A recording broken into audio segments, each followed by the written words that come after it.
ونستعينه ونستغفره ونؤمن به ونتوكل عليه ونعوذ بالله من شرور أنفسنا ومن سيئات أعمالنا من يهده الله فلا مضل له ومن يضلله فلا هادي له ونشهد أن لا إله إلا الله وحده لا شريك له ونشهد أن سيدنا ونبينا ومولانا محمدا عبده ورسوله أرسله بالحق بشيرا ونذيرا وداعيا إلى الله بإذنه وسراجا منيرا صلى الله تعالى عليه وعلى آله وأصحابه وسلم تسليما كثيرا كثيرا أما بعد فأعوذ بالله من الشيطان الرجيم بسم الله الرحمن الرحيم من يضلل الله فلا هادي له ويذرهم في طغيانهم يعمهون يسألونك عن الساعة أيان مرساها قل إنما علمها عند ربي لا يجليها لوقتها إلا هو ثقلت في السماوات والأرض لا تأتيكم إلا بغتة يسألونك كأنك حفي عنها قل إنما علمها عند الله ولكن أكثر الناس لا يعلمون صدق الله مولانا العظيم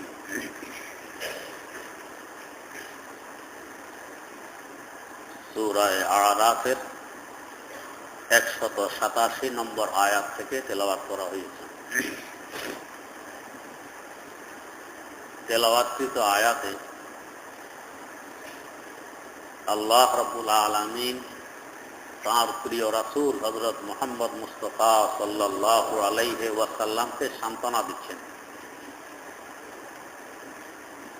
তিনি চান যে পুরা দুনিয়ার মানুষ হেদায়েত প্রাপ্ত হয়ে যাচ্ছে, এজন্য তাঁর চেষ্টা প্রচেষ্টা চিন্তা ফিকির সব সময় মানুষের হেদায়েতের জন্য, কিভাবে প্রত্যেকটি মানুষ মুমিন এবং আল্লাহওয়ালা হয়ে যায়।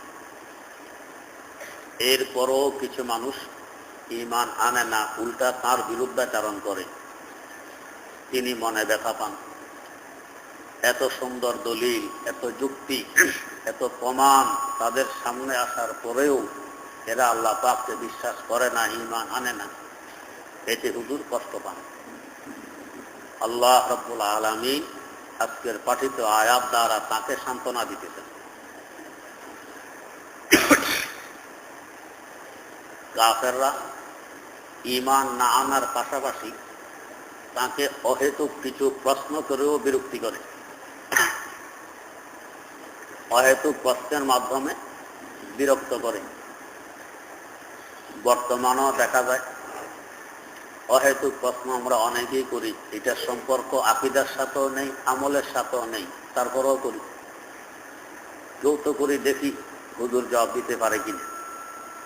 আর কেউ আর কোনো কাজ নেই, বেকার থাকে তো আর করবে কি, হুজুরকে পাইলে প্রশ্ন একটা করে। একদিন রাতের 1টা বাজে আমার মুর্শিদ শাইখুল ইসলাম আল্লামা তাকি ওসমানী দামাত বারাকাতুহুর কাছে ফোন আসলো।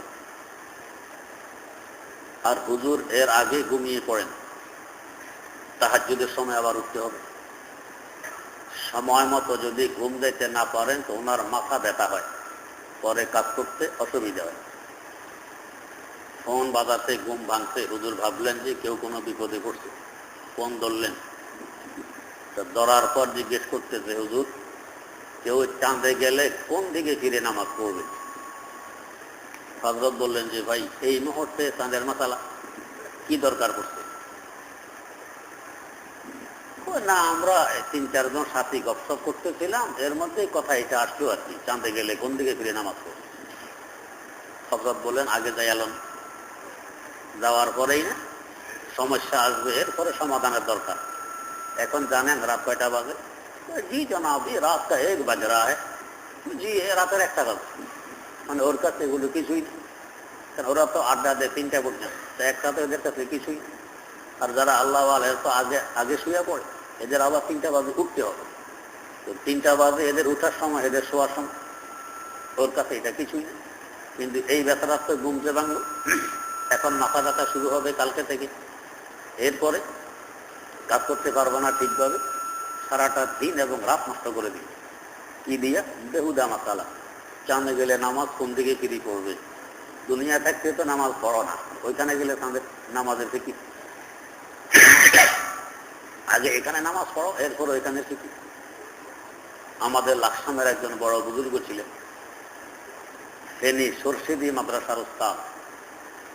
হুজুরের কাছে এক লোক আসছে, এসে হুজুর চন্দ্র তো ঘুরে। হুজুর বললেন গুরুক। এরপরে হুজুর সূর্য তো ঘুরে, তো গুরুক। এরপরে হুজুর পৃথিবী ঘুরে কিনা এটা আপনার কাছে জানতে আসছে। হুজুর বললেন আপনি ঘুরেন কিনা এটা আগে আমাকে জানান। আমি ঘুরার কি অর্থ? কই যে আমার তো মনে হয় আপনিও ঘুরেন। তাবাতিয়াদা সূরা বলেন তো। হুজুর এটা মুখস্থ পারি না। কুল আল্লাহ পারেন? কই জি পারি। তো বলেন তো। তো বলে যে ভুল, এমন ভুল এর দ্বারা নামাজ হবে না। তো হুজুর বললেন আমি তো দেখতেছি আপনিও ঘুরেন, আপনার ঘুরা আগে বন্ধ করেন, এরপরে পৃথিবী ঘুরে কি করে না এই ফিকির করে। তো নিজের নিয়ে ফিকির নেই, ওই কোনটা ঘুরে না ঘুরে এই নিয়ে ফিকির। এই জন্য আমি অনেক সময় বলি, বিয়ে করে বউ আনছেন বাড়িতে, বউ সকালবেলা ঘরে আসছেন, এশরাকের পরে নাস্তা নুস্তা নেই, বউ কই? দেখে যে বউ আপনার গরম মাপে। নাস্তা কই? গরম মাপ দিয়ে মাত্র শেষ করলাম, আপনার ঘরের প্রস্থ এত হাত বা এত হিট। এরপরে দুপুরে আসছেন ঘরে, ভাত খাবেন, ভাতটাত নাই, কোনো ব্যবস্থা নাই। দেখতেছেন বউ এখনো ঘর মাপে। কি ব্যাপার? ওই জি ঘরের দৈর্ঘ্য মাত্র মাপ দিয়ে ঠিক করলাম, এটা দৈর্ঘ্য এত হাত। আচ্ছা, রাত্রে আসছেন, ভাত নেই, বউ এখনো ঘর মাপে। কি করো? তো উচ্চতা কত হাত এটা মাত্র ঠিক করলাম। তো নাস্তা নেই, খাওয়া নেই, বিছানাপত্র ঠিক নেই, স্বামীর সাথে থাকা নেই, শুধু ঘর মাপে। তো স্বামী এখন কি বলবে? বলবে 1, 2, 3। এমন বোধ আমার প্রয়োজন নেই। যদি ঘর মোটো মাপ না দিয়ে সকালের নাস্তাও ঠিক, দুপুরের খাবারও ঠিক, রাতের খাবার বিছানাপত্র ঠিক, তাহলে এরকম বইয়েরও তো আমার প্রয়োজন। আপনাকে আদর কদর করে মায়া মহব্বত করে রেখে দিই। যদি এগুলো ঠিক রাখার পরে ঘর মাপ দিতেন, এটা আপনার স্বামী নিষেধ করতো না যে মাশাআল্লাহ আমার বউ এগুলো সব ঠিকঠাক রাখছে, এরপরে আমি কত বড় ঘর বানাইলাম এটাও মাপ দিয়ে ঠিক করছে, বড় ভালো।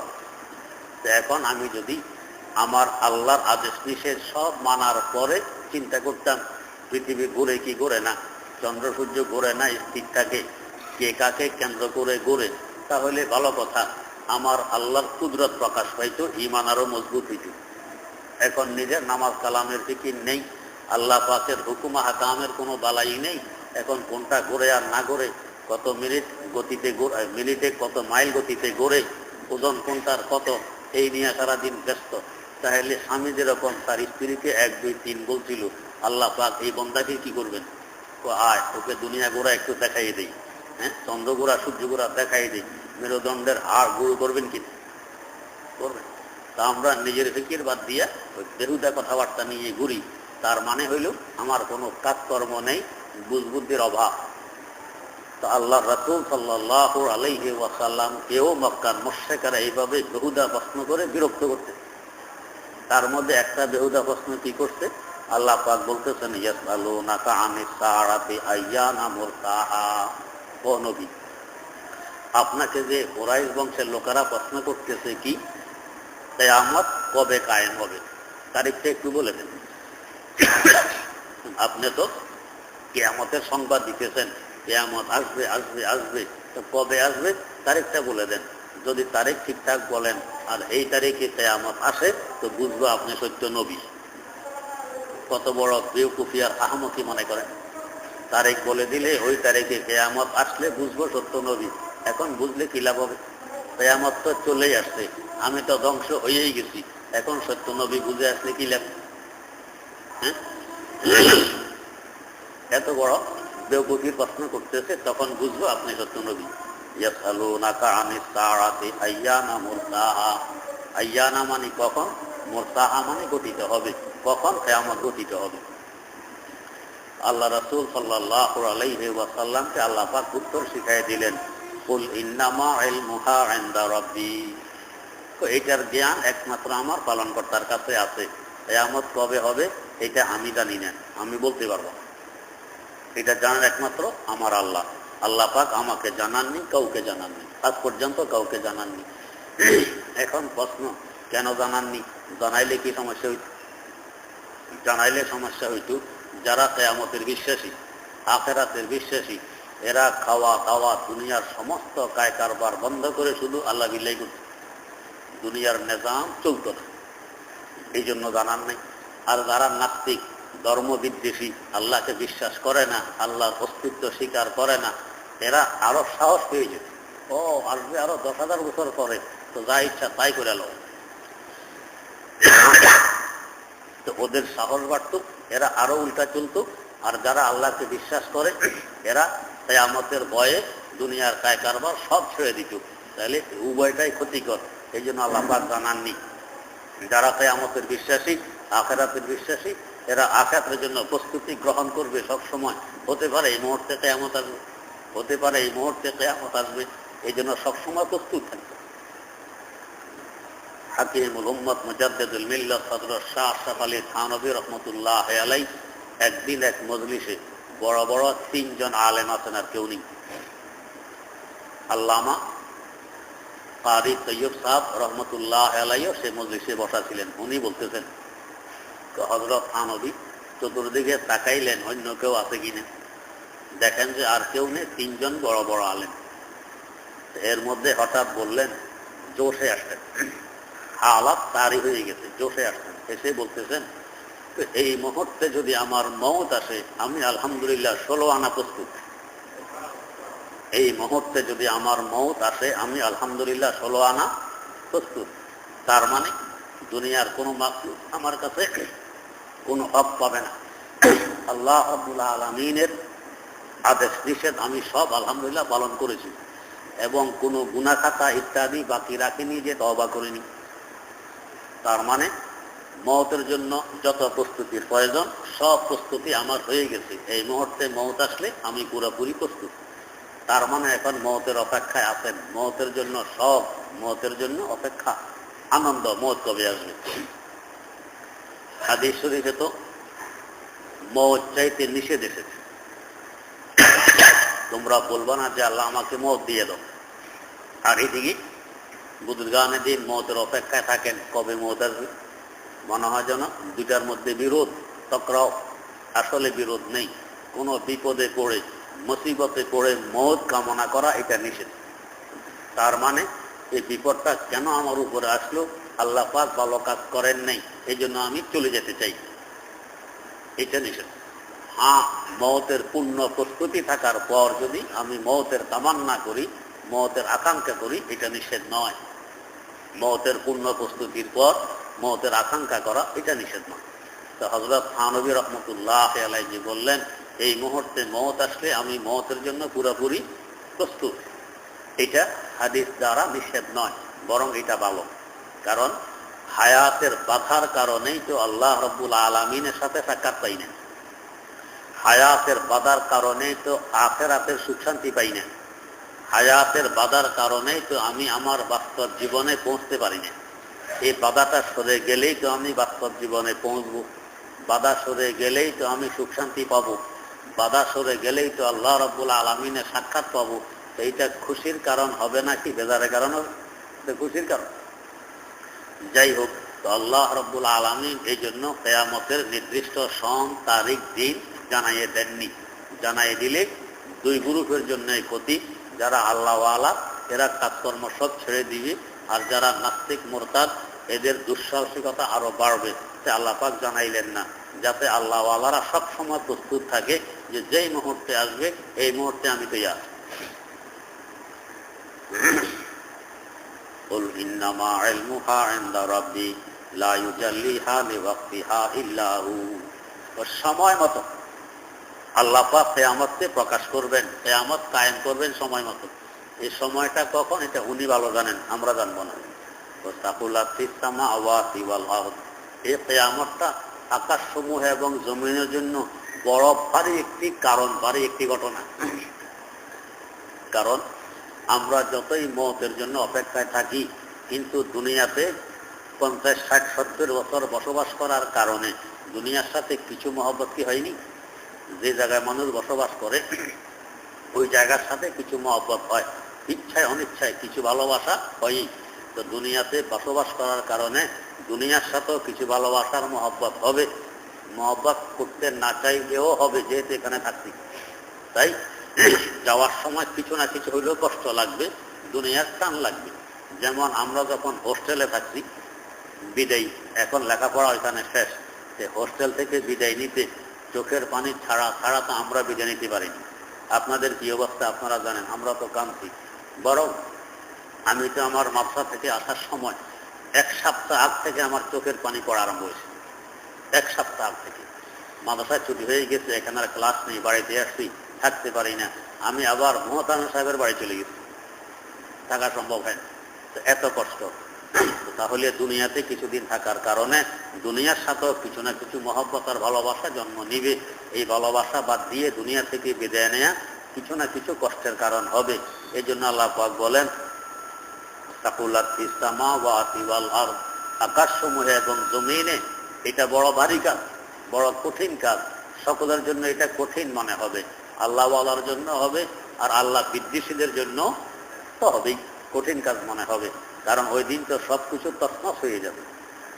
লা তাআতিকুম ইল্লা বাগতাতান, কিয়ামত আসবে হঠাৎ করে, আগে জানাই শুনে আসবে না, হঠাৎ করে আসবে।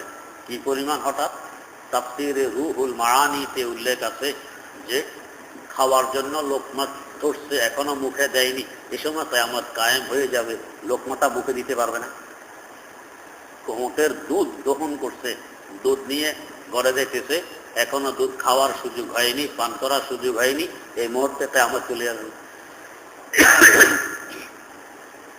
নিজের হাউস পরিষ্কার করতেছে, ঠিক করতেছে, এই টাইমে কিয়ামত চলে আসবে, এই হাউস ব্যবহার করা আর সম্ভব হয়নি।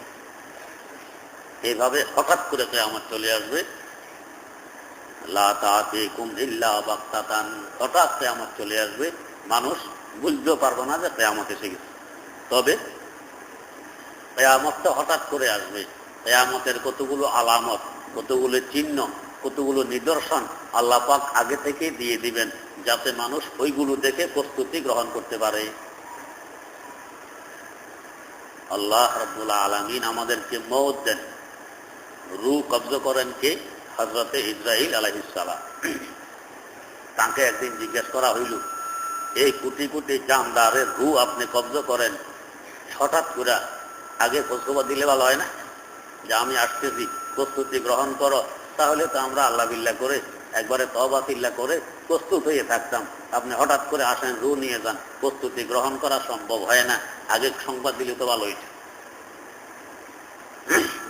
সাধারণত মানুষ হতো কারোর কাছ থেকে কোনো কিছু চাইলে, কারোর কাছ থেকে কিছু পাওয়ার জন্য আগেই সংবাদ দেয়, আমি অমুক তারিখে আসতেছি, আপনি প্রস্তুত থাকুন। আপনার সংবাদ টংবাদ ছাড়া হঠাৎ করে চলে আসেন, এটা তো আদব পরিপন্থী। এর মধ্যে কত পয়গাম্বর, কত সাহাবী, কত আল্লাহর ওলি, এরা আছে, খোঁজখবর ছাড়া হঠাৎ এসে রূহ নিয়ে যান, তা আদব পরিপন্থী।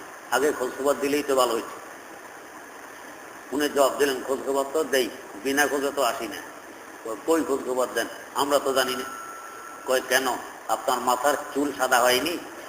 এটা আমার চিঠি যে আমি আসতেছি, চুল সাদা হয়েছে। আপনি বার্ধক্যে পৌঁছেননি, এটা আমার চিঠি। যৌবনকালে যে শক্তি ছিল, বৃদ্ধকালে শক্তি লোপ পেয়ে গেছে, সেই শক্তি নেই, এটা তো আমার চিঠি।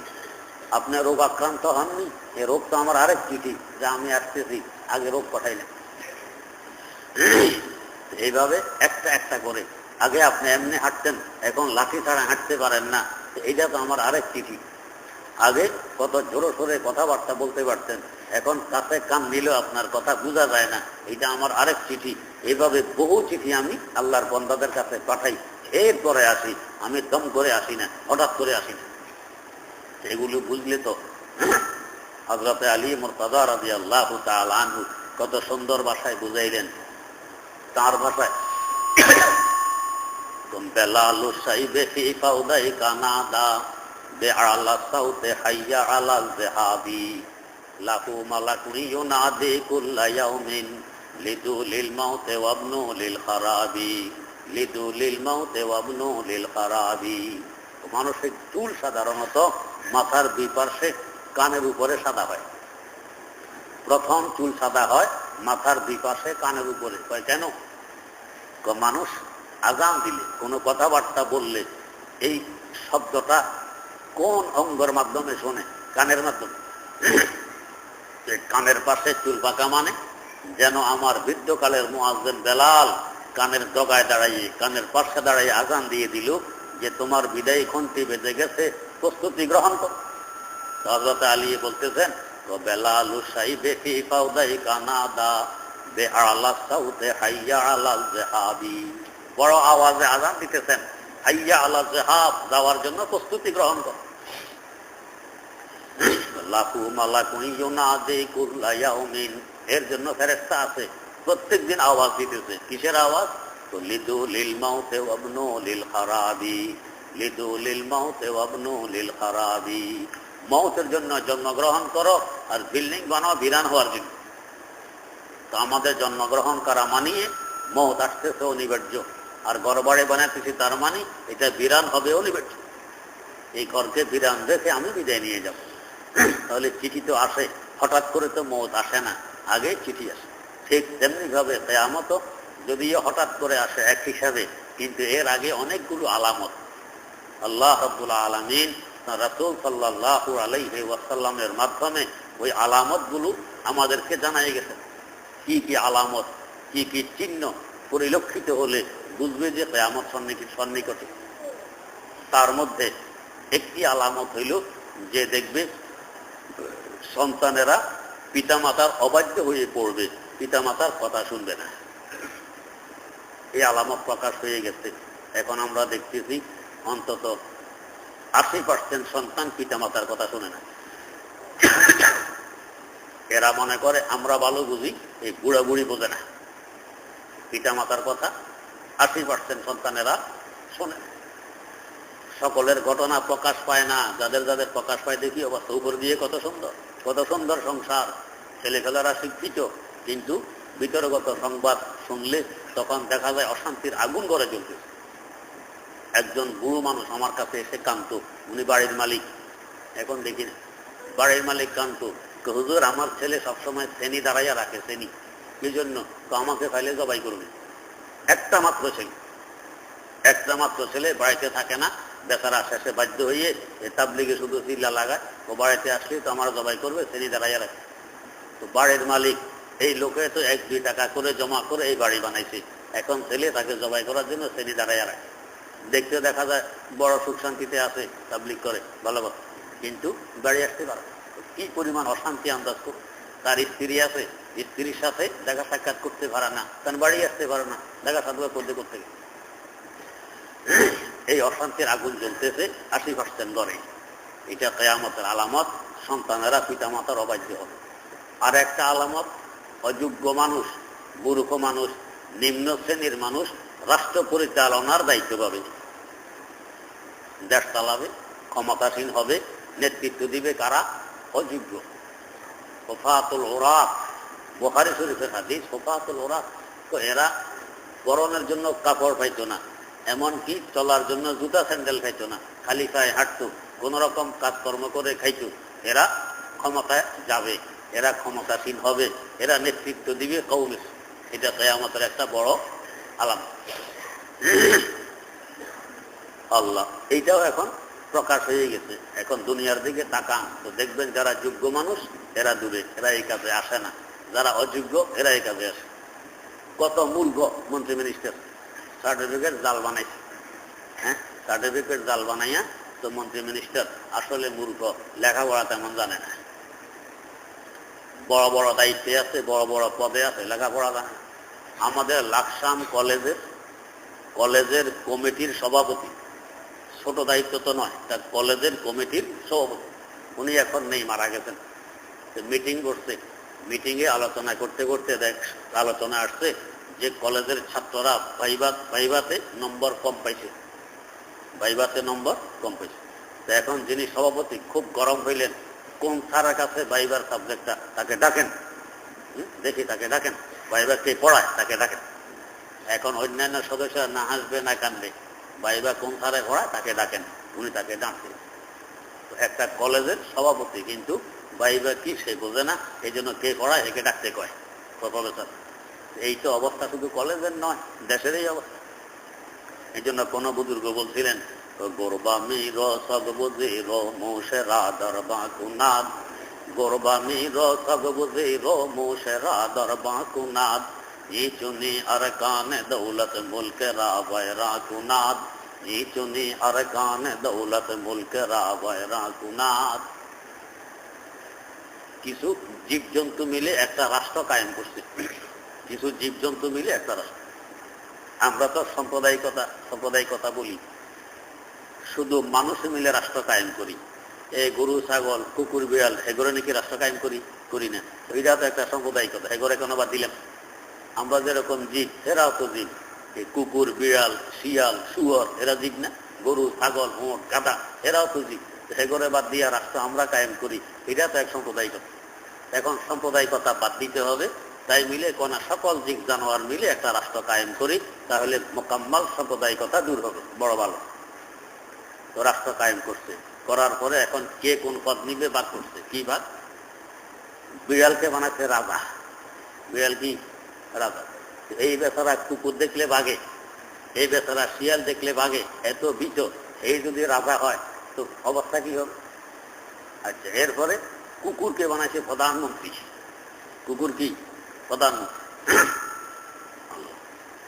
মোশেরা দরবা কুনাদ। আর বিড়ালকে ইঁদুরকে বানাইছে দারোয়ান। ইঁদুর তুই দারোয়ানি করবি, কেউ আসে। এখন বিড়াল তো রাজা, বিড়াল যখন রাজপ্রাসার দিকে আসে ইঁদুরদের দৌড়। আরে তুমি দারোয়ান, তুমি শত্রু আসলে না পাহারাদারি করবা, রাজা মশাই আসার সময় তুমি ভাগো দুয়ার ফেরে, এটা কি অবস্থা? এখন বিড়াল আছে তার রাজাসন গ্রহণ করতে, যখন দেখে যে প্রধানমন্ত্রী সাহেব কুকুর আগে বসা, হে আবার দৌড় নিজের আসন ছেড়ে, বড় মুশকিল।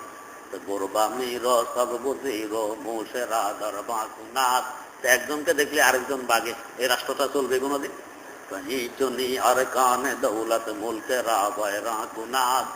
যদি রাষ্ট্র পরিচালনার দায়িত্ব এইভাবে বন্টন হয়, তাহলে রাষ্ট্রটা ধ্বংস হয়ে যাবে অচিরেই। আমাদের অবস্থা কিন্তু এর থেকে ব্যতিক্রম নয়। আমরা এখন এই অবস্থা যে যারা দুনিয়া চালানোর দায়িত্বে আছে, সব দেখবেন আসলে যে পরিমাণ জ্ঞানের দরকার, যে পরিমাণ বুদ্ধির দরকার, যে পরিমাণ মানবতার দরকার, এটা তার কাছেও নেই। যার কারণে সারা দুনিয়া অশান্তির আগুন জ্বলতেছে। আল্লাহ রাব্বুল আলামিন সহিহ বুঝার তৌফিক দান করুন। এটা হলো কিয়ামতের একটা আলামত। অযোগ্য লোকেরা ক্ষমতায় আসবে, এটা কিয়ামতের আলামত। 3 নম্বর একটি আলামত হবে নারীর ছড়াছড়ি। স্বামীরা মায়ের কথা শুনবে না, স্ত্রীর কথা শুনবে। হাদিসে আছে, স্বামী মায়ের কথা শুনবে না, স্ত্রীর কথা শুনবে। মাকে বলবে ক্যাটক্যাট করে, স্ত্রী আগে আগে হাঁটে, স্বামী পিছনে পিছনে হাঁটে। এই তাহলে নারীর ছড়াছড়ি, নারীর কর্তৃত্ব নেতৃত্ব, সংসারও চলে, দেশও চলে। এটাও কিয়ামতের এক আলামত। এখনো আলহামদুলিল্লাহ দিনদার পরিবার, আলেম পরিবার দেখবেন নারীরা আগে চলে না, পিছনে চলে।